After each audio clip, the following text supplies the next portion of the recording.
الحمد لله رب العالمين بارئ الخلائق أجمعين، والصلاة والسلام على جميع الأنبياء والمرسلين، سيما من سمي في الآفاق بأحمد وفي الأرض بأبي القاسم محمد.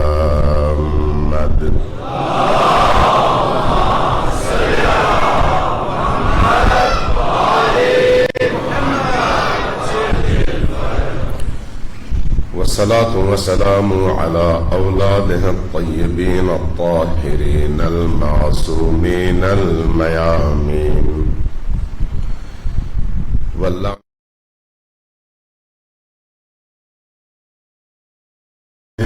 أجمعين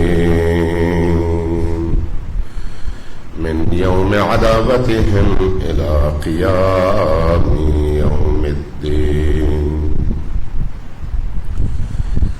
أما بعد، فقد قال الله تبارك وتعالى في كتابه المجيد، وهو أصدق القائلين وقوله الحق، هو الذي بعث في الأميين رسولا منهم يتلو عليهم آياته ويزكيهم ويعلمهم الكتاب والحكمة.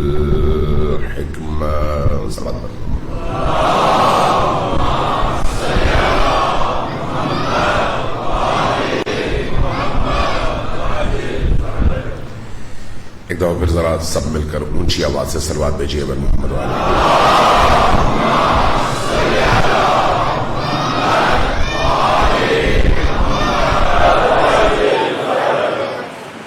اللہ تبارک و تعالی ہم سب کو جب تک ہمارے اس خاکی تن میں جان ہے اور ہماری رگوں میں خون ہے، ہمیں اللہ کے رسول اور ان کی اولاد اور رسول کے پاکیزہ اور باوفا اصحاب کا ہمیشہ غلام بن کر رہنے، غلام بن کر جینے اور غلام بن کر مرنے کی توفیق عطا فرمائے. یہ جو موضوع لے کے میں چلا ہوں، موضوع اتنا وسیع ہے اور اس میں گفتگو اتنی زیادہ ہے کہ 8 9 10 مجلسیں اس کے لیے کسی بھی صورت میں کافی نہیں ہے. لیکن ایک مشکل یہ بھی آتی ہے کہ درمیان میں جب مختلف لوگ مختلف قسم کے سوالات اٹھا دیتے ہیں، مختلف قسم کے موضوعات چھیڑ دیتے ہیں کہ بھئی اس کا کیا جواب ہے، اس کا کیا جواب ہے، تو پھر انسان مجبوراً ادھر ادھر بھی چلا جاتا ہے، جس کی وجہ سے پھر موضوع تشنا رہ جاتا ہے اور اس کی تکمیل مشکل ہو جاتی ہے. میری خواہش یہ تھی کہ نبوت نبی کریم صلی اللہ علیہ وآلہ وسلم کی بعثت سے لے کر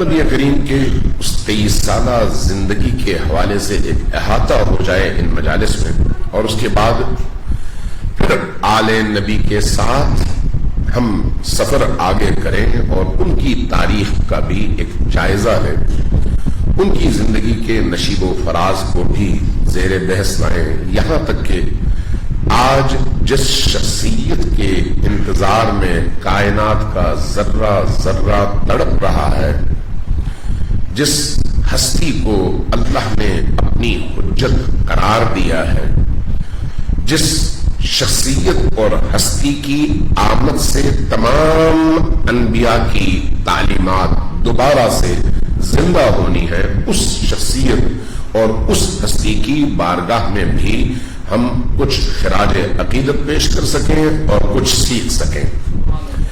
لیکن اب مشکل یہی ہے کہ ایام کم ہے اب اتنے دن گزر چکے ہیں، ابھی تک ایک ہی موضوع کا احاطہ نہیں ہوا، اور پھر بہت سارے موضوعات ایسے ہیں جو ابھی تشنا ہیں اور ان پر گفتگو ہونی ہے اور ہونی چاہیے۔ ابھی جب میں آ رہا تھا تو دو تین اور مختلف قسم کے سوالات بھی ہمارے دوستوں نے، عزاداروں نے، ساتھیوں نے پوچھے، اور پھر ابھی ایک کاغذ بھی آپ کے سامنے ہے، میرے ہاتھ میں ہے، تو اس میں بھی کچھ سوالات اٹھائے گئے۔ تب ظاہر ہے اس مجلس میں اتنی گنجائش نہیں ہوتی کہ آپ تمام چیزوں کا جواب دے سکیں، لیکن میں کوشش کروں گا کہ جہاں جہاں اس طرح کے سلگتے ہوئے سوال ہیں ان کا جواب ضرور آئے، تاکہ ضمیر بھی مطمئن ہو اور ذہن بھی مطمئن ہو۔ صلوات بھیجیے محمد و آل محمد۔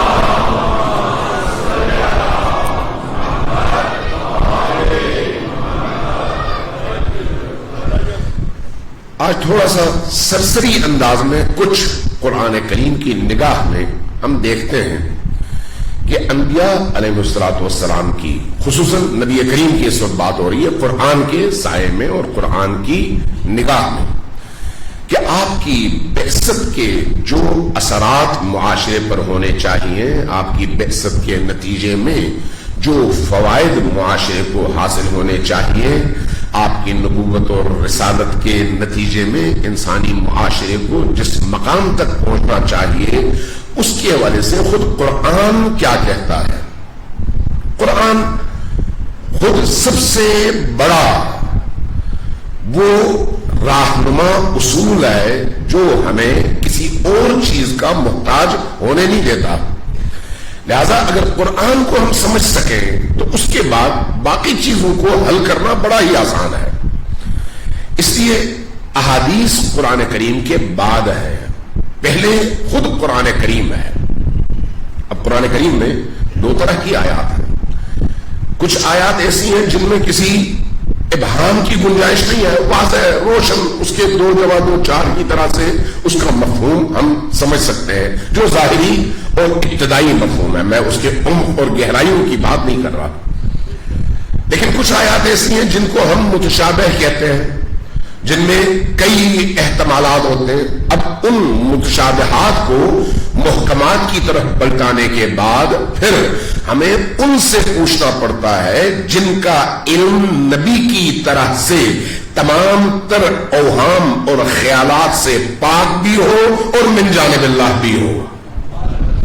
ورنہ اگر ہم ہر ایک سے پوچھنا شروع کر دیں تو ہر شخص اپنے تخیل کے مطابق ان آیات کی تفسیر بیان کرے گا، اور تخیل دین نہیں ہے، وہی تخیل نہیں ہے، وہی میں کسی شخص کی رائے شامل نہیں ہوتی، یہ صرف اور صرف اللہ کی مشیت، اللہ کی تعلیم، اللہ کا فرمان، اللہ کا حکم اور اللہ کا دیا ہوا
والحکمہ، اللہ تبارک و تعالیٰ اپنی کتاب اور اپنی حکمت تمہیں سکھا کر اس نبی کی بعثت کے ذریعے سے تمہیں حیوانی زندگی سے انسانی زندگی تک پہنچانا چاہتا ہے. یہ دوسری اس کی وجہ ہے. تیسری، عقل کو جلا بخشنا، عقل انسانی کو معیار قرار دینا. آج میں بڑے بڑے بعض علماء سے، معروف علماء سے جب بات کرتا ہوں تو وہ کہتے ہیں نہیں، قرآن اور وحی کے مقابلے میں عقل نہیں، جو کچھ وہاں پر آیا وہی کافی ہے، عقل استعمال کرنے کی ضرورت بھی نہیں ہے اور گنجائش بھی نہیں ہے. سب سے بڑی گمراہی یہی ہے، سب سے بڑی گمراہی یہی ہے. اللہ تبارک و تعالیٰ نے حیوان اور انسان کے درمیان جو فرق رکھا ہے وہ عقل کا فرق ہے. حیوان سوچتا نہیں ہے، عقل استعمال نہیں کر سکتا چونکہ اس کو اللہ نے یہ دولت عطا نہیں کی. لیکن اگر انسان ہے تو انسان کو اللہ عقل استعمال کرنے کی دعوت دیتا ہے. لہذا قرآن کریم میں اللہ کی ان دعوتوں کو آپ ایک جگہ جمع کریں مختلف آیات میں تو آپ کو جس چیز پر سب سے زیادہ زور نظر آئے گا وہ کیا ہے؟ وہ سوال کی صورت میں ہے. افلا تعقلون، کیا تم عقل استعمال نہیں کرتے؟ افلا تتفکرون، کیا تم سوچتے نہیں ہو؟ افلا تتدبرون، کیا تم تدبر نہیں کرتے؟ افلا یعقلون، افلا تعقلون، یعنی تعقل، تدبر، تفکر، ان سب کا محور اور مفہوم ایک ہی ہے کہ انسان عقل سے کام لے. جو دین آپ کو عقل کے رستے سے ہٹا کر کہے، جو آپ تک نقل کی صورت میں پہنچے، وہاں پر عقل استعمال کیے بغیر آنکھیں بند کر کے جھک جاؤ تو وہ دین نبی کا دین نہیں ہے، اللہ کا دین نہیں ہے، انسانوں کا بنایا ہوا دین ہے. یہ یاد رکھیے، جو دین اللہ کا ہے، میں یہ بات بھی قرآن کریم سے ثابت کروں گا، خود قرآن کریم نے اس بات کی وضاحت کر دیا. جو دین اللہ تبارک و تعالیٰ کا بھیجا ہوا ہے اس دین میں عقل ایک بنیاد ہے اور ستون ہے. ستون عقل کو استعمال کرنے کی مسلسل دعوت ہے اللہ کی طرف سے. اس لیے نبی کریم صلی اللہ علیہ وآلہ وسلم نے تعلیم اور تعلم کے ذریعے سے عقلوں کو جلا بخشنے کا جو سلسلہ شروع کیا، اس کی جو مثالیں ملتی ہیں وہ بڑی عجیب و غریب ہے. علم کے ذریعے سے تعقل میں اضافہ ہوتا ہے، علم کے ذریعے سے تدبر میں اضافہ ہوتا ہے، علم کے ذریعے سے تفکر میں گہرائی آتی ہے. اس لیے علم اسلام میں بنیادی ترین ذمہ داری ہے کہ ہر انسان علم کی طرف جائے اور اس کو علم کا ماحول ہم فراہم کریں. اس کا حق ہے، پیدائشی حق ہے. اسلام ہمیں یہ بتاتا ہے. اس لیے نبی کریم ایک دفعہ داخل ہوئے مسجد نبوی میں. جب داخل ہوئے تو دیکھا دو گروہ ہیں. ایک گروہ دائرے میں بیٹھا ہوا ہے، تعلیم و تعلم کا کام کر رہا ہے، ایک استاد، باقی شاگرد، یہ باقیوں کو پڑھا رہے ہیں. اور دوسری طرف ایک گروہ ہے نماز میں مصروف ہے. نماز میں یعنی قیام، قعود، سجود، رکوع، تشہد وغیرہ وغیرہ. آپ داخل ہوئے، آپ کی زبان پر جو جملے ہیں وہ آپ کی اس حکیمانہ زندگی کی عکاسی کرتے ہیں. وہ جملے کیا تھے؟ فرمایا الصلاۃ قرۃ عینی، یا قرۃ عینی الصلاۃ، یہ جو نماز ہے یہ میری آنکھوں کی ٹھنڈک ہے. لیکن میں کہاں جاؤں گا؟ میں ان لوگوں کے درمیان جا کر بیٹھوں گا جو ایک دوسرے کو سکھا رہے ہیں. کیوں؟ اس لیے کہ جو نماز علم کے بغیر ہو، جو نماز عقل کے بغیر ہو، جو نماز تفکر کے بغیر ہو، اس نماز کے نتیجے میں قاتل حسین جنم لیتا ہے جو نماز بھی پڑھتا ہے اور رسول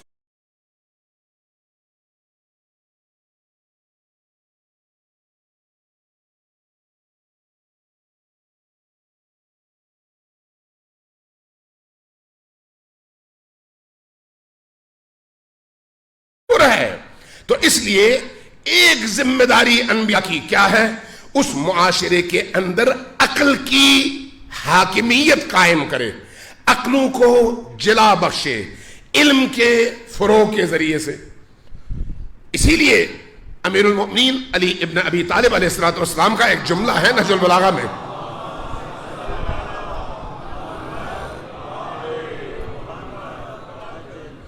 اور جملہ بڑا عجیب ہے کہ اللہ نے انبیاء کو کیوں مبعوث فرمایا، کیوں مبعوث فرمایا؟ اس کی وجہ بیان کی، فرمایا لِتُصِيرُوا بِهِمْ دَفَائِنَ الْعُقُولِ، تاکہ ان انبیاء کے ذریعے سے تمہارے اندر چھپی ہوئی عقل کی استعداد اور قوت کو زندہ کر کے تمہیں عاقل بنا سکیں۔ لِتُصِيرُوا بِهِمْ دَفَائِنَ الْعُقُولِ، تاکہ تمہارے اندر عقل کے دفینوں کو آشکار کر کے تمہیں بتا سکیں کہ تم وہ نہیں ہو جو تم سوچتے ہو، وہ ہو جہاں کے لیے تمہیں خلق کیا گیا ہے۔ انبیاء کی بعثت کا بنیادی مقصد انسانوں کی عقلوں کو جلا بخشنا ہے، عقلوں کو کمال تک پہنچانا ہے، ان کی عقلوں کو سوچنے پر مجبور کرنا ہے۔ آنکھ بند کر کے عمل نہیں، کان بند کر کے عمل نہیں۔ آپ دیکھیے نبی کریم اور ابو جہل کے درمیان اگر آپ فرق محسوس کرنا چاہیں تو آپ یہ دیکھیں، آپ کو حیرت ہوگی، یہ باتیں آپ نے سنی ہے لیکن کبھی شاید توجہ دی ہو یا نہ دی ہو، کہ جب کبھی باہر سے کوئی بندہ مکہ میں آتا، ابو جہل اور اس کے حواری اس زمانے میں، ابو سفیان بھی، ابو لہب بھی، باقی لوگ بھی، شرک کا دورہ تھا، تو وہ دروازے مکہ پر، مکہ کے ورودی دروازوں پر کھڑے ہو جاتے، جو بھی آتا اس سے کہتے ہیں ہمارے معاشرے میں ایک جادوگر پیدا ہوا ہے، وہ انسانوں کو گمراہ کرتا ہے، کہیں ایسا نہ ہو کہ تم بھی اس جادوگر کے ہتھے چڑھ جاؤ، اس لیے جب جانا تو اپنے کانوں میں روئی ٹھوسنا تاکہ اس کی بات سن نہ سکو۔ اس کا کیا مطلب ہے؟ مطلب یہ ہے کہ تم اپنی عقل استعمال نہ کرنا، جو ہم کہتے ہیں اسی کو ماننا، یہ جو عقل ہے اس کو دبائے رکھنا اور حیوان کے حیوان ہی بنے رہنا۔ اس کے مقابلے میں جو رسول کی دعوت ہے وہ کیا ہے؟ وہ یہ ہے کہ لوگوں اپنے کانوں سے روئیاں اتار لو، اپنے کانوں کو کھول لو، اپنی عقلوں کو کھولو، اپنی آنکھوں کو کھولو، اپنے دلوں کے پردے ہٹاؤ اور پھر دیکھو حقائق عالم کیا ہیں، تاکہ تمہیں پتا چلے تم کس مقام اور مرتبے کے لیے خلق کیے گئے ہو۔ ذرا اس پر سوچئے، آج کے زمانے پر اسی کو منطبق کر کے دیکھیے، جو لوگ آپ سے کہتے ہیں کہ شیعوں کی مجلسوں میں نہ جاؤ، وہ ابو جہل کی پیروی کرتے ہیں یا نبی کریم کی؟ سوچنے والی بات ہے یہ۔ کیوں ہم کبھی کسی سے، ہم سے مراد نہیں شیعہ علماء، کبھی کسی سے نہیں کہتے کہ تبلیغی جماعت میں نہ جاؤ، جاؤ بھائی، وہاں سے اگر کچھ ملتا ہے تو ضرور حاصل کرو، اس لیے کہ جو علم ہے، جو حکمت ہے، جو پاکیزگی ہے، کہیں سے بھی ملے حاصل کرنا چاہیے، لیکن تمہیں مضبوط ہونا چاہیے عقلی حوالے سے، عقلی حوالے سے۔ ایسا نہ ہو کہ ہوا کے ہر تھپیڑے کے ساتھ جدھر حواس کا رخ ہو ادھر تم چل پڑو، نہیں، یہ نہیں، بلکہ عقل کے ساتھ، سوچ سمجھ کے ساتھ، دلیل کے ساتھ ہر جگہ جاؤ، جہاں کوئی اچھائی ملتی ہے قبول کر لو اور اٹھا لو۔ علماء یہی کہتے ہیں، دین یہی سکھاتا ہے، لیکن آج کچھ لوگوں کے نکاح علم کو دیکھ کر ٹوٹ جاتے ہیں، کچھ لوگوں کے نکاح نیاز کھا کر ٹوٹ جاتے ہیں۔ مجھے سمجھ نہیں آتی یہ کہاں سے اس طرح کی جہالت ہمارے معاشرے کے اندر در آئی ہے۔ یہ جہالت کے علاوہ اور کیا ہے؟ جو یہاں پر بیٹھے ہوئے لوگ ہیں، اب میں اس تفصیل میں نہیں جاتا ورنہ پھر میرا رخ جو ہے کہیں اور نکل جائے گا، صرف میں بتانا یہ چاہ رہا ہوں کہ دین آپ کی عقلوں کو جلا دے کر، جلا کر نہیں، جلا دے کر، چمک دے کر، سیکل لگا کر، اس کے اندر نورانیت پیدا کر کے آپ کو عقلاء میں شامل کرنے کی دعوت دیتا ہے، آپ کو تدبر و تفکر کے رستے کو اپنانے کی دعوت دیتا ہے۔ خود قرآن ایک عجیب بات کرتا ہے، لہم قلوب لا یفقہون بہا وَلَهُمْ آذَانٌ لَا يَسْمَعُونَ بِهَا، ان کے دل ہیں سمجھتے نہیں ہیں، ان کے کان ہیں سنتے نہیں ہیں۔ کیا آواز نہیں سنتے؟ سنتے ہیں لیکن اس پر سوچتے نہیں ہیں۔ وَلَهُمْ أَعْيُنٌ لَا يُبْصِرُونَ بِهَا, آنکھیں ہیں لیکن دیکھتے نہیں ہیں. کیا قرآن یہ کہنا چاہتا ہے کہ بھئی یہ اندھے لوگ ہیں؟ نہیں, قرآن یہ نہیں کہتا. قرآن کہتا ہے آنکھیں ہیں لیکن ان آنکھوں سے حقائق کو دیکھنے کی جو قوت انسان کے اندر ہونی چاہیے, جس کو عقل کہا جاتا ہے, وہ نہیں ہے. اس لیے آنکھیں ظاہر کو دیکھتی ہیں اور گزر جاتی ہیں, عمق اور گہرائیوں کی طرف نہیں جاتی. جبکہ دین آپ کو اس عمق, اس گہرائی اور اس باریکی تک پہنچانا چاہتا ہے جس کے نتیجے میں آپ مشیت خدا تک پہنچ سکیں. صلوات بھیجیے بر محمد و آل محمد.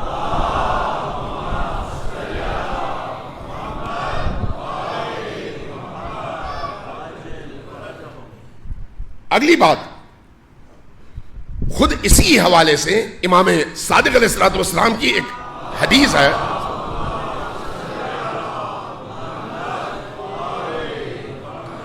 میں صرف کوٹ کر رہا ہوں, وہ آخری دو جملے جس سے پتا چلے کہ انبیاء کی بعثت کا مقصد کیا ہے. امام نے فرمایا کہ حتی یستکمل العقل, عقل کو کمال تک پہنچانا نبی کے بعثت کا ہدف ہے. نبی کے بعثت کا ہدف کیا ہے؟ عقل کو کمال تک پہنچائے. اسی طرح سے معاشرے کو معنوی حوالے سے, اخلاقی حوالے سے, برتاؤ کے حوالے سے, کلچر کے حوالے سے, لوگوں سے اخلاقی رویوں کے حوالے سے کمال انسانی تک پہنچانا نبی کی سب سے بڑی بعثت کی ذمہ داری ہے. اس لیے فرمایا لِأُتَمِّمَ مَكَارِمَ الْأَخْلَاقِ, اخلاق کو اعلیٰ ترین درجے تک پہنچانا میری ذمہ داری ہے اور میری بعثت کا ہدف ہے. یہ ایک ہدف ہے نبی کریم کی بعثت کا. اب آپ ان تمام اہداف کو اس معاشرے میں ذرا تلاش کریں کہ نبی کریم نے کیسی تربیت کی ہے. آگے ایک اور اللہ تبارک و تعالیٰ کی طرف دعوت نبی کی بعثت کا مقصد ہے, ان اعبدوا اللہ واجتنبوا الطاغوت, اللہ کی عبودیت کی طرف دعوت اور غیر اللہ سے اجتناب. یہ انبیاء کی یا نبی کریم کی بعثت کا ایک بہت بڑا مقصد اور ہدف ہے. اسی طرح سے ایک عادلانہ معاشرے کا قیام. میری اس بات پر ذرا غور کیجیے گا, میرے پاس ابھی چونکہ ٹائم نہیں ہے میں اس کی زیادہ وضاحت نہیں کر سکتا, صرف ترجمہ کر کے گزر رہا ہوں. ایک عادلانہ معاشرے کا قیام, لیقوم الناس بالقسط, ایک ایسا معاشرہ جہاں پر عدل حاکم ہو. عدل حاکم کیسے ہوتا ہے؟ جب آپ کے پاس نظام ہو. عدل حاکم کیسے ہوتا ہے؟ جب آپ کے پاس سسٹم ہو. تو گویا اللہ کا نبی جب آتا ہے تو سسٹم لے کر آتا ہے, نظام لے کر آتا ہے, اور اس نظام کے تحت اس معاشرے کو ایک عادلانہ نظام بنانے کی جد و جہد کرتا ہے اور اس کو اس مقام تک پہنچانے کے لیے اپنے فرائض اور اپنی ذمہ داریاں بجا لاتا ہے. اس لیے جو لوگ یہ سمجھتے ہیں کہ دین, مذہب, قرآن لوگوں کی زندگی کے انفرادی مسائل میں سے ہے, اجتماع سے اس کا تعلق نہیں ہے, سیاست سے اس کا تعلق نہیں ہے, معیشت سے اس کا تعلق نہیں ہے, معاشرے سے اس کا تعلق نہیں ہے, یا وہ دین کے دشمن ہیں یا پھر دین کے حوالے سے نادان اور جاہل ہیں. دین حاکمیت کے لیے آیا ہے. دیندار اگر وہ کام نہ کریں تو دین کا قصور نہیں ہے. اہل دین اگر اس رستے سے ہٹ جائیں تو یہ دین کا قصور نہیں ہے. دین آیا ہے لیقوم الناس بالقسط, انسانوں کو. یہاں پر پھر مسلمان کی بات نہیں کی اللہ نے, یہاں پر اللہ کہتا ہے لیقوم الناس, عوام, انسان. ان انسانوں کو ایک عادلانہ نظام میں پرونے کے لیے نبی کریم سسٹم لے کر آئے ہیں. یہ انبیاء کی بعثت کا مقصد ہے. اور اسی طرح سے ایک اور ہدف جو قرآن نے نبی کی بعثت کا مقصد قرار دے کر پیش کیا ہے, لِتُخْرِجَ النَّاسَ مِنَ الظُّلُمَاتِ إِلَى النُّورِ, گمراہیوں سے نکال کر, تاریکیوں سے نکال کر اس انسان کو نورانیت اور ہدایت کی وادیوں میں داخل کرنا اس نبی کی بعثت کا بنیادی مقصد ہے. اگر یہ وہ کام نہ کرے تو اس نے اپنا کام نہیں کیا. اب جب اتنی ساری آیات، ابھی میں نے باقی موضوعات چھوڑ دی ہیں چونکہ ٹائم میں دیکھ رہا ہوں کہ زیادہ ہو گیا. ایک دفعہ صلوات بھیجیں پر محمد و آل محمد.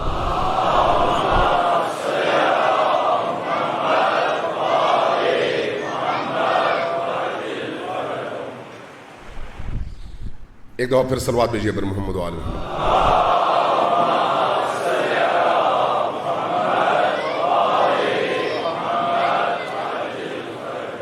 اب جب ایک ایسا معاشرہ تشکیل دینے کے لیے نبی آتے ہیں تو اس نبی کی ان ذمہ داریوں کو سامنے رکھتے ہوئے عباد الرحمن، جو لوگ کلمہ پڑھتے ہیں، جو لوگ توحید کے دائرے میں داخل ہوتے ہیں، جو لوگ نبی کریم کی رسالت کو قبول کر کے اس اسلام اور اس نظام کو مانتے ہیں اور داخل ہوتے ہیں، ان کی ذمہ داری بیان کی گئی ہے. اگر آپ سورہ فرقان دیکھیں، سورہ فرقان میں تقریباً کوئی 10 کے قریب ایسی صفات، آج میرے پاس ٹائم نہیں ہے اس لیے میں اس کی طرف نہیں جاتا، صرف آپ کو متوجہ کر رہا ہوں کہ گھر جا کر ذرا اس کو پڑھیے. عباد الرحمن، جو لوگ کلمہ پڑھتے ہیں اور رحمان کی عبودیت کا سہارا لیتے ہیں اور اس عبودیت کے دائرے میں داخل ہوتے ہیں، وہ کیسے لوگ ہیں، ان کی صفت کیا ہے، ان کے اوصاف کیا ہیں. جب آپ قرآن سے یہ پوچھیں گے، قرآن ایک عجیب جملہ کہتا ہے. قرآن ایک جگہ کہتا ہے والذین، یہ عباد الرحمن وہ لوگ ہیں جو اذا ذکروا بآیات ربہم، جب ان کے سامنے ان کے رب کی آیات کا تذکرہ ہوتا ہے. تھوڑی سی آپ کی توجہ چاہیے. یعنی آپ کہہ رہے ہیں کہ اللہ نے یہ کہا ہے، اللہ کا یہ حکم ہے، اللہ نے یہ رستہ دکھایا ہے، اللہ کی یہ آیات ہیں. آپ اللہ کی آیات پڑھ رہے ہیں، قرآن پڑھ رہے ہیں. قرآن کیا کہہ رہا ہے؟ جب ان کے سامنے اللہ کی یہی آیات پڑھی جاتی ہیں تب بھی وہ ان باتوں کو آنکھ بند کر کے فوراً تسلیم کر کے سجدے میں نہیں گرتے. تعجب والی بات نہیں ہے. اللہ کی آیات ہیں، اللہ کہتا ہے بھئی میری آیتوں کے سامنے بھی آنکھ اور کان بند کر کے بغیر سوچے سمجھے سجدے میں نہ گرو. چونکہ اگر بغیر سوچے سمجھے میری آیتوں کے سامنے گرو گے تو کل کوئی اور بات کرے گا تو اس کے سامنے بھی گرو گے. لہذا گرو وہاں جہاں تمہاری عقل تسلیم کر لے کہ ہاں یہ درست ہے، اور اس کے لیے عقل کو بروئے کار لاؤ، اس کے لیے سوچو، اس کے لیے تدبر کرو. اس لیے آیت کیا کہتی ہے؟ والذین اذا ذکروا بآیات ربہم لم یخروا علیہا صما وعمیانا. گونگے بہرے بن کر ان آیات خدا پر وہ گرتے نہیں ہیں بلکہ سوچتے ہیں کہ یہ آیتیں کہہ کیا رہی ہیں، تدبر کرتے ہیں کہ یہ آیتیں ہم سے کہہ کیا رہی ہیں، سرسری گزر نہیں جاتے. اسی طرح سے اسی ایک اور جگہ اللہ کہتا ہے فبشر، بشارت دو عباد، میرے ان بندوں کو، الذین، جو لوگ یستمعون القول، درست باتوں کو سنتے ہیں، مختلف باتوں کو سنتے ہیں، چاہے مولوی بیان کرے سنتے ہیں، خطیب بیان کرے سنتے ہیں، مفتی بیان کرے سنتے ہیں، مجتہد بیان کرے سنتے ہیں، مورخ بیان کرے سنتے ہیں، لیکن اس کے بعد کیا کرتے ہیں؟ چپ چاپ اس کو دین نہیں سمجھتے بلکہ آگے بڑھتے ہیں. فَيَتَّبِعُونَ أَحْسَنَهُ، غور و فکر کرتے ہیں اور ان میں سے جو بہترین ہے، جو درست ترین ہے، اس کو اخذ کرتے ہیں اور اس کو سینے سے لگاتے ہیں. یہ قرآن کی روش ہے، یہ انبیاء کی تعلیمات کا نچوڑ ہے کہ جب اللہ تبارک و تعالی نبی کو مبعوث برسالت کرتا ہے تو وہ کس طرح کا معاشرہ بنانا چاہتا ہے. اب جب ایسا معاشرہ بنانے کے لیے نبی تشریف لاتے ہیں تو پھر نبی کے پاس نظام ہے. اس نظام میں نبی کو جو عوام چاہیے وہ ایسی عاقل عوام چاہیے، عاقل عوام، ایسی سمجھدار عوام چاہیے جو کسی بھی چھوٹے بڑے حادثے کی وجہ سے ادھر یا ادھر لڑک نہ جائیں. اگر لڑک جائیں تو اس کا مطلب ہے کچے لوگ ہیں، اگر لڑک جائیں تو اس کا مطلب ہے ابھی ان کی تربیت مکمل نہیں ہوئی. اور اس طرح کی تعلیمات میں پختگی کے لیے ایک عرصہ چاہیے، ایک عرصہ، بعض اوقات نسلوں کے بعد جا کر یہ پختگی پیدا ہوتی ہے۔ ابتدائی طور پر اسلام کے دائرے میں داخل ہونا اور ہے، لیکن اس دائرے میں داخل ہونے کے بعد اپنی روح کو مسلمان بنانا، اپنی عقل کو مسلمان بنانا، اپنے خواہشات اور اندر موجود حیوانی تمایلات کو سر تسلیم خم کرنے پر مجبور کرنا، اس کے لیے ایک عمر زحمت بھی چاہیے اور اپنے اندر کے حیوان کو مارنے کی طاقت بھی چاہیے۔ صلوات دیجیے محمد و آل محمد۔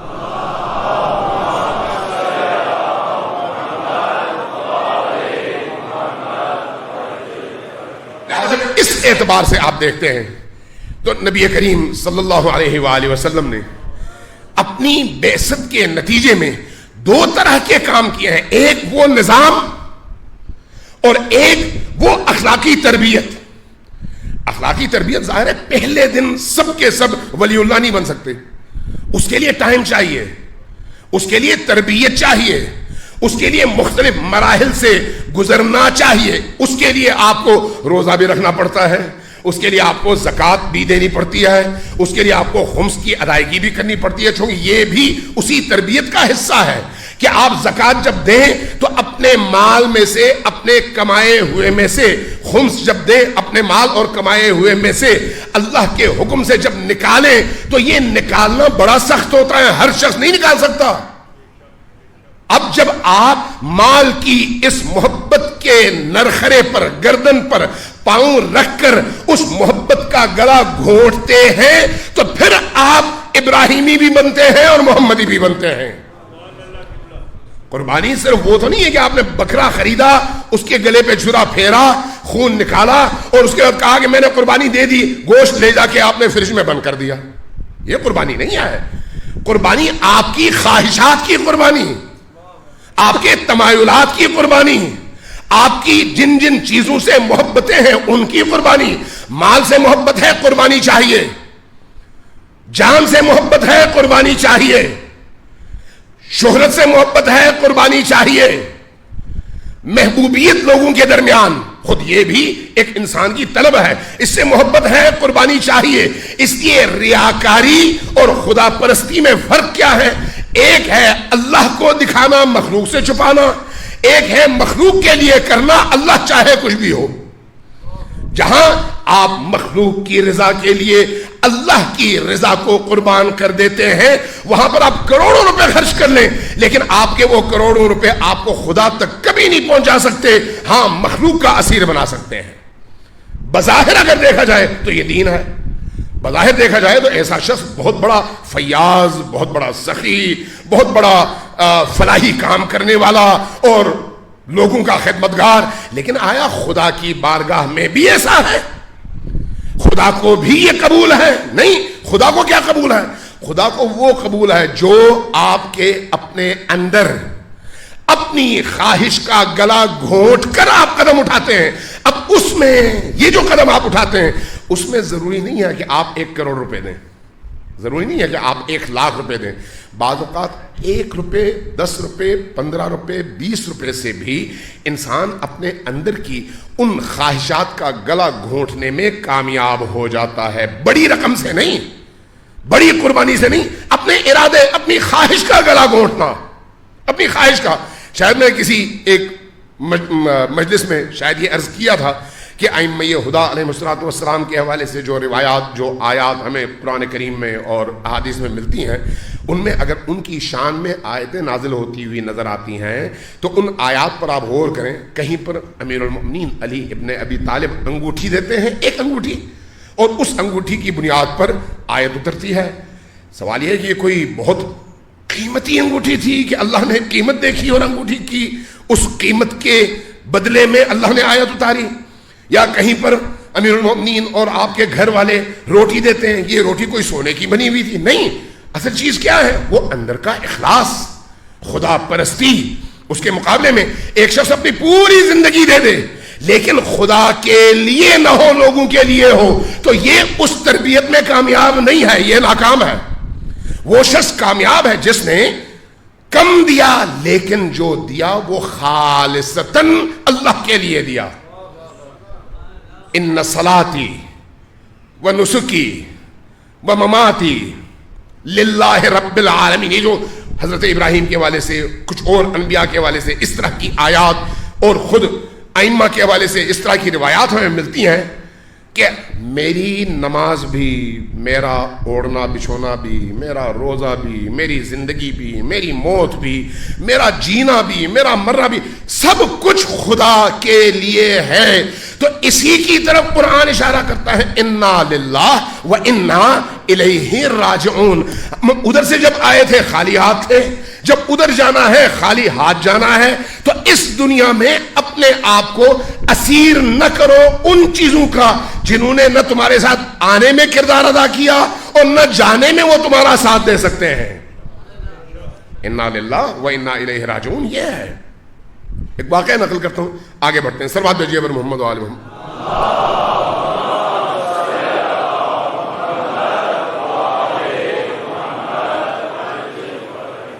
یہ یاد رکھیے، یہ جو ہم عبادات انجام دیتے ہیں نا، عبادات اور اطاعت، عبادت اور اطاعت یوں کہیں، عبادت اور اطاعت دو الگ الگ چیزیں ہیں. ہر عبادت اطاعت نہیں ہے، لیکن ہر اطاعت عبادت ہے. عبادت میں اطاعت ہو تو قبول ہے، اگر عبادت میں اطاعت نہیں ہے تو قبول نہیں ہے. نماز عبادت ہے، لیکن اگر نبی کریم کی نافرمانی کے ساتھ نماز ہو تو وہ نماز کسی کام کی نہیں ہے.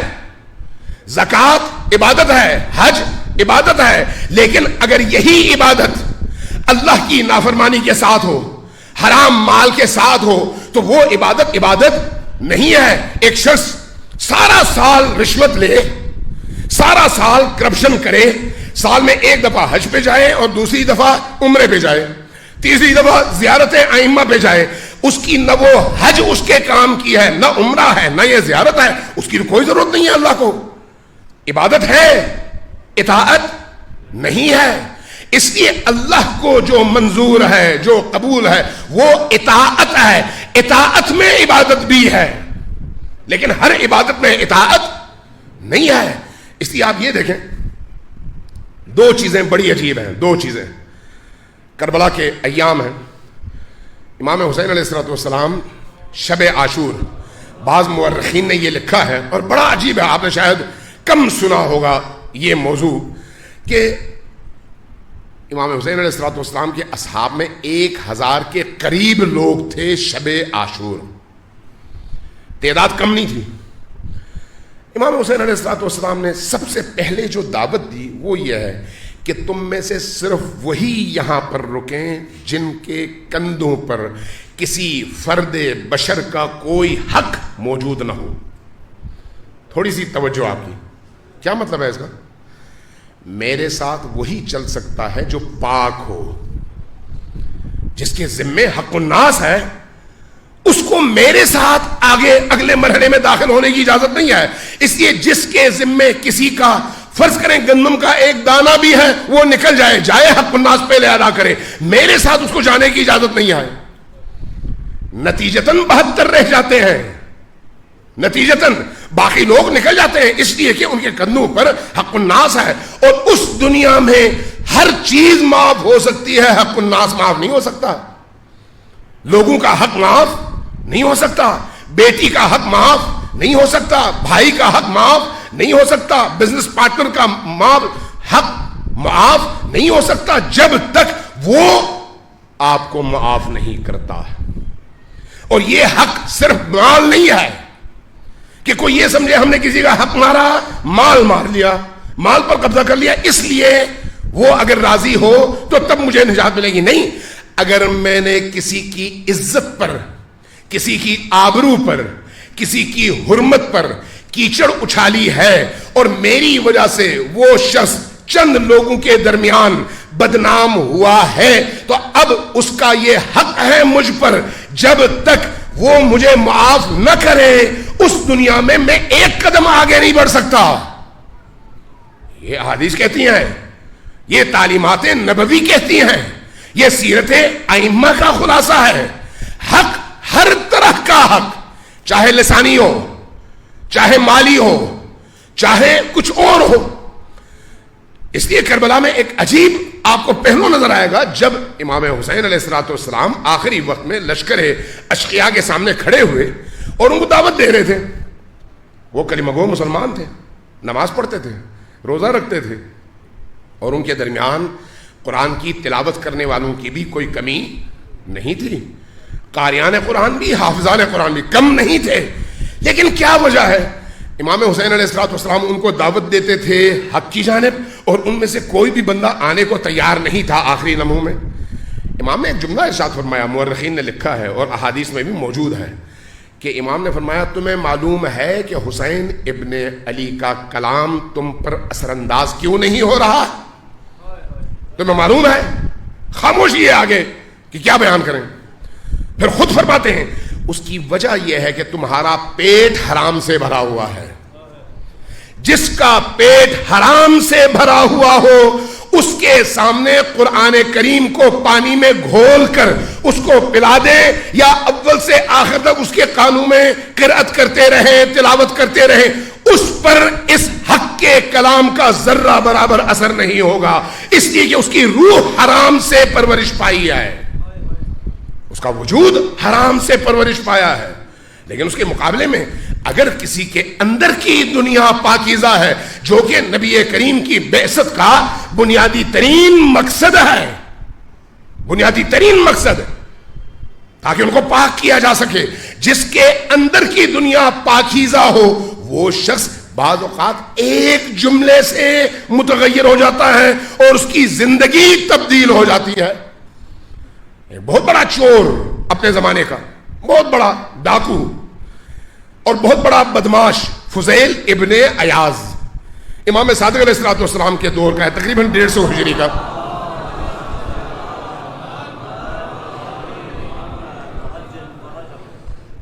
پریشان حال, لیکن بدماش ہے, لیکن اندر سے اس کا ضمیر ابھی مرا نہیں ہے, ضمیر زندہ ہے. راتوں میں لوگوں کے گھروں میں جاتا. ایک دن کہیں پر شادی ہو رہی تھی تو اس نے میسج بھیجا کہ پہلے میں آؤں گا, تمہاری بیٹی کو لے کے جاؤں گا, اس کے بعد اگلی رات تم شادی کرنا. بدماش تھا, لوگ ڈرے ہوئے تھے. آدھی رات کو دیوار کے اوپر چڑھا جس گھر میں شادی ہو رہی تھی, دروازے بند تھے, یہ تاریخ میں لکھا ہے. دیوار کے اوپر چڑھا, ساتھ والے گھر میں ایک قاری قرآن بڑی حزین آواز میں قرآن کی تلاوت کر رہا تھا, اور اس آیت تک پہنچا, الم یأن للذین آمنوا ان تخشع قلوبہم لذکر اللہ. کیا وہ لوگ جن کے اندر ایمان کی رمق موجود ہے ان کے لیے وہ وقت نہیں آیا کہ ان کے دل آیات الہی سن کر لرز جائیں اور وہ پلٹیں؟ جیسے یہ کان میں آواز آئی, دیوار کے اوپر آئے, کچھ دیر رکا, اس کے بعد واپس اترا, کہا کہ لبیک اللہم لبیک. اندر ضمیر زندہ تھا, واپس آیا, جتنے بھی لوگوں کے حقوق تھے وہ اس نے ادا کر دیے. اور اس کے بعد تاریخ نے لکھا ہے کہ اپنے زمانے کے اولیاء اللہ میں سے قرار پایا, اس لیے کہ اس نے اس کثافت سے اپنے آپ کو اس طرح سے پاک کیا جس طرح سے پاک کرنے کا حق قرآن نے دکھایا ہے اور رستہ بتایا ہے. مایوسی کی بات نہیں ہے, رستہ کھلا ہوا ہے, صرف توجہ کی ضرورت ہے. ایک دفعہ صلوات بھیجیے بر محمد و آل محمد.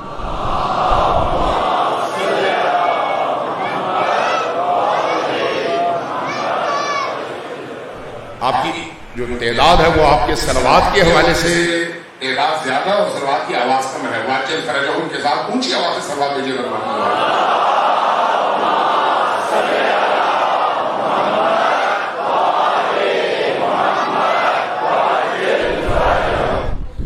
ابھی میرے پاس ایک A4 سائز میں ایک صاحب یہاں پر مجھے یہ پرچی دے گئے, میں اس کی طرف اشارہ کر کے اپنی بات ختم کرتا ہوں. انہوں نے کچھ تعریفوں کے بعد ایک سوال اٹھایا کہ کربلا میں امام حسین علیہ الصلوۃ والسلام کے بھائیوں میں اور امیر المؤمنین کی اولادوں میں حضرت ابو بکر بن علی، حضرت عمر بن علی، حضرت عثمان بن علی موجود تھے، لیکن علماء ان کا تذکرہ نہیں کرتے. اس کی وجہ کیا ہے؟ بعض اوقات تشیع پر یہ اعتراض ہوتا ہے اور کہا جاتا ہے اگر خلفاء اور امیر المؤمنین کے درمیان محبت کا رشتہ نہ ہوتا تو امیر المؤمنین کیوں ایسے نام رکھتے؟ یہ اعتراض کر کے گویا تاریخ کے ان صفحات سے آنکھیں چرا لی جاتی ہیں. پہلی بات تو یہ ہے کہ اس طرح کے ناموں کی کوئی تفصیل اہل البیت کے نقل کی ہوئی تاریخ میں اور احادیث میں ہمیں نہیں ملتی. تو اس کا مطلب ہے یہ بعد میں گھڑی ہوئی چیزیں ہیں. لیکن اگر فرض کریں گھڑی ہوئی نہیں ہے تب بھی کیا اس طرح کا کوئی نام رکھنا یا نہ رکھنا محبت یا عداوت کی دلیل ہے؟ نہیں، ایسا نہیں ہے. مجھے یہ بتائیں کہ واقعہ کربلا کب ہوا ہے؟ 61 ہجری میں. ایسا ہی ہے نا. 61 ہجری میں یزید ابن معاویہ کا نام کیا تھا؟ یزید ہی ہے نا جو امام حسین علیہ السلام کا قاتل ہے. اس سے زیادہ برا انسان معاشرے کے اندر تھا؟ تصور کر سکتے ہیں آپ؟ نہیں. لیکن آپ کو حیرت ہوگی کہ ائمہ ہدی علیہم السلام کے اصحاب میں، راویان حدیث ائمہ میں یزید کے نام سے بہت سارے ایسے راویان حدیث ہیں. تو اس کا مطلب کیا ہے؟ کیا انہوں نے یزید کا نام یزید کی محبت کی وجہ سے رکھا تھا؟ نہیں، ایسا تو نہیں ہے. آپ کے معاشرے کے اندر بعض نام مروج ہوتے ہیں. جب مروج ہوتے ہیں تو وہ نام اس کسی خاص شخصیت کے ساتھ منسوب اور مخصوص نہیں ہوتے. جب مخصوص اور منسوب نہیں ہوتے تو آپ رکھ سکتے ہیں، کوئی حرج نہیں ہے.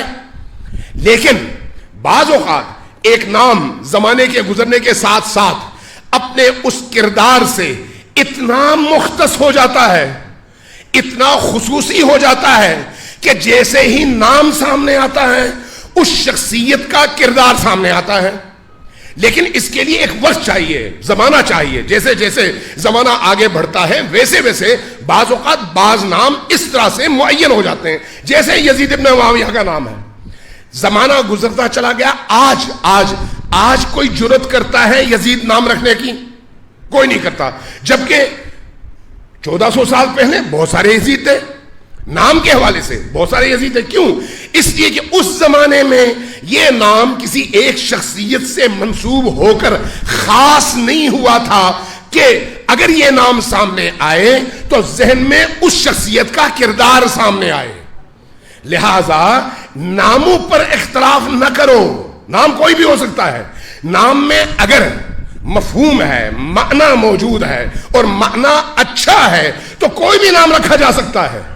لیکن بات وہاں پر آتی ہے جہاں پر کسی کردار کا اس نام کے ساتھ اس طرح کا تعلق قائم ہو جائے کہ جیسے ہی وہ نام آئے ویسے ہی وہ کردار بھی سامنے آئے. جیسے یزید ابن معاویہ کا ہے. آج یزید ابن معاویہ کا نام گالی ہے، لیکن امام صادق علیہ السلام کے دور میں گالی نہیں تھا. جب گالی نہیں تھا تو لوگ رکھتے تھے.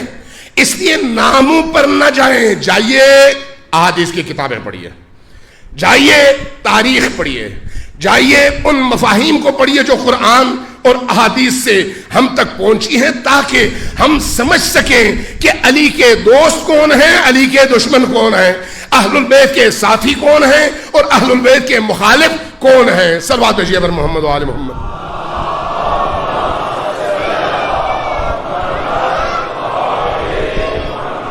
ایک دفعہ پھر ذرا اونچی آواز سے صلوات بھیجیں بر محمد و آل محمد.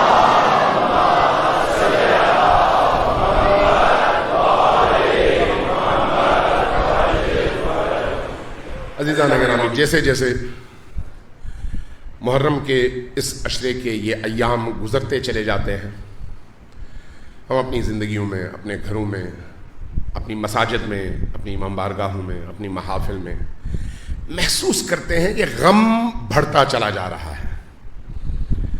الم بڑھتا چلا جا رہا ہے، دکھ اور تکلیف بڑھتی چلی جا رہی ہے۔ جیسے جیسے عاشور کی شب اور عاشور کا دن قریب تر آتا چلا جاتا ہے، ویسے ویسے ہم اس غم کی پیک اور غم کی انتہا کی طرف محو سفر ہوتے ہیں۔ آج کا یہ دن بھی ایک ایسی شخصیت سے منسوب دن ہے جس کا نام ہی گریہ کے لیے کافی ہے، جس کا نام ہی کافی ہے۔ تاریخ انسانیت میں آپ کو ایسی کوئی مثال نہیں ملتی، تاریخ انسانیت میں، تاریخ اسلام کی بات میں نہیں کر رہا، کہ کلمہ پڑھنے والا انسان نبی کے بچوں میں سے ایک 6 ماہ بچے پر اس طرح سے ظلم کرے۔ علی اصغر، علی اصغر، یہ علی اصغر کون ہے؟ اگر آپ اہل البیت علیہ السلام کی روایات اور احادیث کو دیکھیں، چونکہ نبی کے سامنے تو سارا جہاں ایسے ہی ہے نا جیسے ہمارے سامنے ہمارے ہاتھ کی ہتھیلی ہے، اس لیے آئمہ نے حضرت علی اصغر کا جو مقام بیان کیا ہے وہ بڑا عجیب ہے، بڑا ہی عجیب ہے۔ 3 شخصیات ایسی ہیں جن کو ایک ہی لقب دیا گیا ہے، 3 شخصیات، ان میں سے ایک حضرت علی اصغر ہیں، دوسرے حضرت عباس علمدار ہیں، اور تیسرے حضرت امام موسیٰ بن جعفر ہیں۔ یہ 3 شخصیات، ایک معصوم بچے ہیں، دوسرے غیر معصوم لیکن علی ابن ابی طالب کے بیٹے ہیں، اور تیسرے معصوم امام ہیں۔ یہ جو 6 ماہ بچہ ہے، آج بھی اگر کوئی ماں، اگر کوئی بہن، اگر کوئی باپ اپنی زندگی میں توسل کرنا چاہے اور حضرت علی اصغر سے توسل کرے تو یہ وسیلہ اس شخص کی زندگی کو تبدیل کرنے کے لیے بہت بڑا وسیلہ ہے، چھوٹا وسیلہ نہیں ہے۔ امام حسین علیہ السلام جب میدان کربلا میں اکیلے رہ گئے نا لشکر اشقیاء کے سامنے، تو وہ بے بسی، اکیلا پن اور مظلومیت کا وہ عالم تھا کہ حسین ابن علی نے ایک دفعہ آواز دی، حل من ناصر ینصرنی، کیا کوئی ہے جو مجھ حسین کی اس تنہائی میں مدد کر سکے؟ یہ ندا آہستہ آہستہ بلند ہوتی رہی، جیسے جیسے یہ ندا بلند ہوتی رہی، حسین ابن علی علیہ السلام کے کان خیمے کی طرف ہیں، اچانک وہاں سے کوہرام اور رونے دھونے کی آوازیں آئی۔ حسین ابن علی کا رخ ہوا خیمے کی طرف، تشریف لائے، خیمے میں کیا دیکھا؟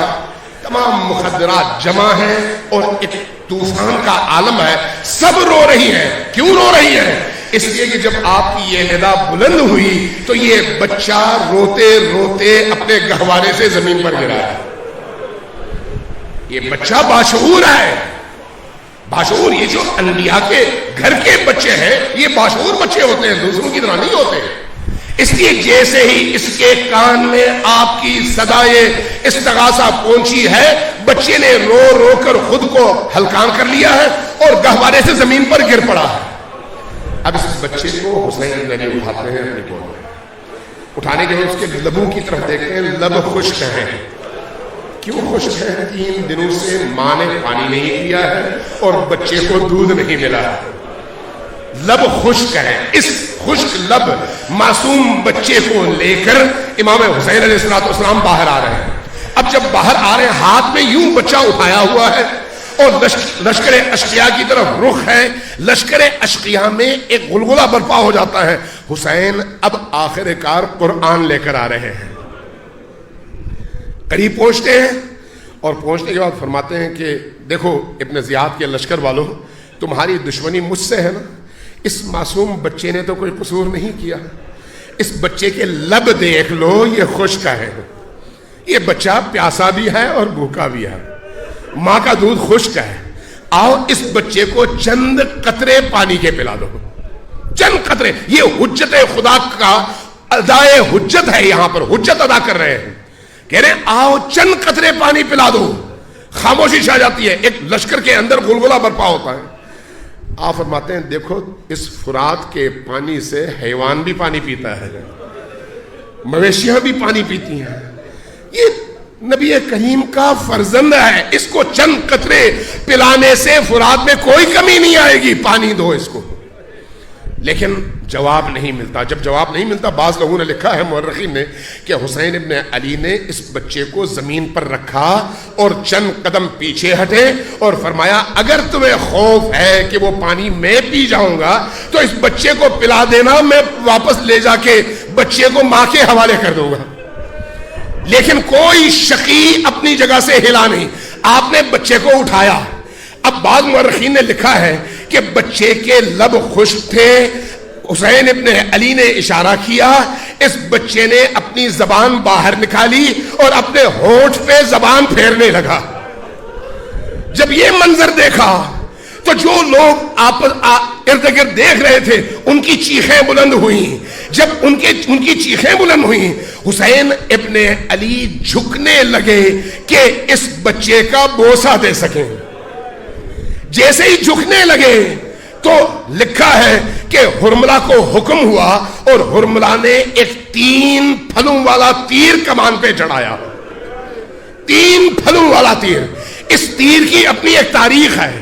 عربوں میں جب جنگ چھڑتی تھی تو جو ایک سر اور ایک پھل والا تیر تھا وہ سامنے والے فرد کو صرف گرانے کے لیے ہوتا تھا، وہ تیر لگتا تھا بندہ گر جاتا تھا۔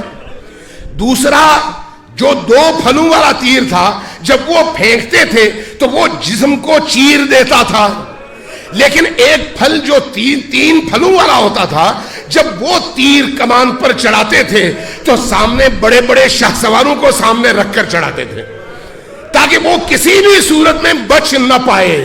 اب جب ہرملہ کو حکم ہوا اور ہرملہ نے اس 3 پھلوں والے تیر کو کمان پر چڑھایا تو ادھر حسین جھک رہے ہیں بوسہ دینے کے لیے، لیکن آپ کے بوسے سے پہلے 3 پھلوں والے تیر نے آ کر علی اصغر کے گلوئے اتھر کا بوسہ لے لیا۔ جب اس 3 پھلوں والے تیر نے علی اصغر کے گلے کا بوسہ لیا تو خون کا فوارہ اٹھا۔ جب خون کا فوارہ اٹھا تو 2 طرح سے نقل ہوا ہے۔ ایک یہ ہے کہ حسین ابن علی نے اپنی ہتھیلی میں خون لیا اور اپنے چہرے پہ ملا، اپنے چہرے پہ ملا، دوبارہ خون لیا، ایک دفعہ سوچا کہ میں کیا کروں، چاہا آسمان کی طرف پھینک دے، آسمان کی طرف وہ خون پھینکا، وہ خون واپس نہیں آیا، وہ خون واپس نہیں آیا۔ اب مورخین لکھتے ہیں کہ اس شہید بچے کو لے کر حسین کا رخ ہے خیمے کی طرف۔ خیمے کی طرف جب رخ کرتے ہیں تو کیا دیکھتے ہیں؟ خیمے کے دروازے پر ایک نقاب پوش خاتون روتے ہوئے کھڑی ہے۔ جب نگاہ پڑتی ہے حسین رک جاتے ہیں، رخ موڑ لیتے ہیں۔ ہمت نہیں ہے، ہمت نہیں ہے کہ اس بچے کی ماں کا سامنا کر سکیں۔ اشارہ کرتے ہیں، ماں اندر چلی جاتی ہے، آپ خیمے کی طرف بڑھتے ہیں۔ بعض مورخین نے لکھا ہے کہ 7 بار حسین خیمے کے قریب آئے، واپس چلے گئے، ہمت نہیں ہوئی، لیکن 7ویں بار ہمت کی اور جب جیسے ہی مادر علی اصغر کے سامنے اس بچے کی کٹی ہوئی گردن کے ساتھ لاشا سامنے رکھا تو اس ماں نے ایک عجیب سوال کیا، ایک عجیب سوال کیا۔ وہ سوال کیا ہے؟ وہ سوال یہ ہے، امثلک ینہر یا بنیا، اے میرے چھوٹے سے بچے، کیا اتنے چھوٹے نونہال بچوں کو بھی اونٹ کی طرح سے نہر کیا جاتا ہے؟